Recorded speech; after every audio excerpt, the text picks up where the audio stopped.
Hello everyone, welcome back. I hope you're all doing good. As I've not heard any complaints about the content I proposed last week, today we have put together our 5 top tips on how to master an online application. Those tips should help you to feel more prepared and informed before starting an online application process. Top tip number 1. Give yourself enough time. 6 out of 10 applicants quit in the middle of the online application process because of the complexity and the number of screening questions, according to the recruitment site Career Builder. Therefore, set aside enough time, especially if you have no save and return function, meaning you have to do the whole process in one sitting. Also, don't leave it until too late.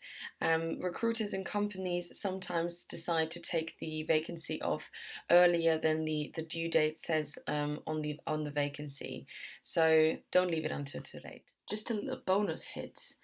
Make sure that if you have the save and return function, that you save your application as you go along, because sometimes if there's 8 steps, you can actually just save each step.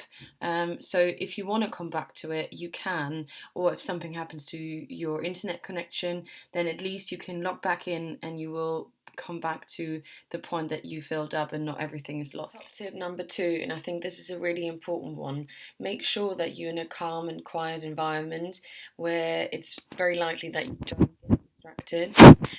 For this application process, you actually need to be really concentrated and focused, and you're more likely to make mistakes if you, for example, have the television on whilst applying for it because you think, oh, it's just an easy one to do. There's loads of things where you can do little mistakes, and actually on this note as well, I'd like to tell you about Grammarly, which is a really good website to do a spell check. I'm going to put the link in the description box below, so if you write anything, let's say is it your cover letter or in the actual online application itself, you can copy the words that you've used and paste them into Grammarly, and it will show you all the errors that you've made, which is really, really good because you obviously want to make sure that there's no errors anywhere in your application. Top tip number 3, be prepared. Check what is involved in the application process. Sometimes it could just be a short application where you fill out your personal details and upload your CV. But sometimes it could include a scenario test or personality test that will take much longer. But usually it should show you at the beginning of the application the different steps as well. So you should know how long you might need for that particular application. Also, really important, make sure that you have read and absorbed the job application and also read a little bit about the ethos of the company. That's really important, especially if you have to fill out some of those scenario questions, because they will want to know that you've actually done your research and you know what the company is all about and what this particular role expects from you as well. As well as in the case of a video or telephone call, if you have been given the questions before that call, you can prepare them already so you feel ready to go once they call you. But even if you haven't been given those, you can always prepare yourself of the most common ones, and we will talk more about interview skills in the following videos as well. Top tip number 4. Be organised. We would recommend for you to manually track the applications that you send out, including the company name, the vacancy that you've applied for, and the day that you've applied for it. The reason why we're recommending this is because it gives you the option to follow up on applications. So let's say you haven't heard anything after 7 days of having sent out the application.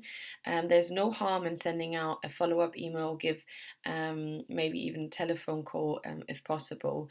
And this could actually leave quite a good impression with your potential employer as well, because it shows that you're on top of your applications and you want to know what the outcome has been. In order to do that, you can use, if you don't have Word or Excel or anything like that on your computer, on your device, we would recommend Google Docs or Google Sheets, which is the equivalent to Word and Excel. I'm going to put the link in the description box below.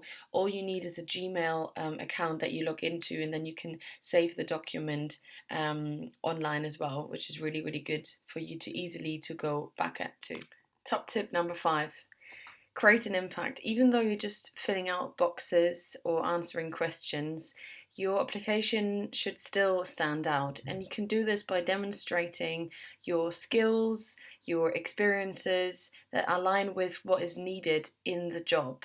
So this goes back to really reading the job description and learning about the ethos of the company that you're applying for. And this also means to customize your cover letter or the profile on your CV, the little personal profile at the top. A good example is if you apply for a role in a warehouse, and in your personal profile on your CV it says that you are looking for a position in the hospitality sector, then this wouldn't be looked at really well, because it basically means that you're just sending out one generic CV for all type of jobs. So it's really, really important to customize them as well.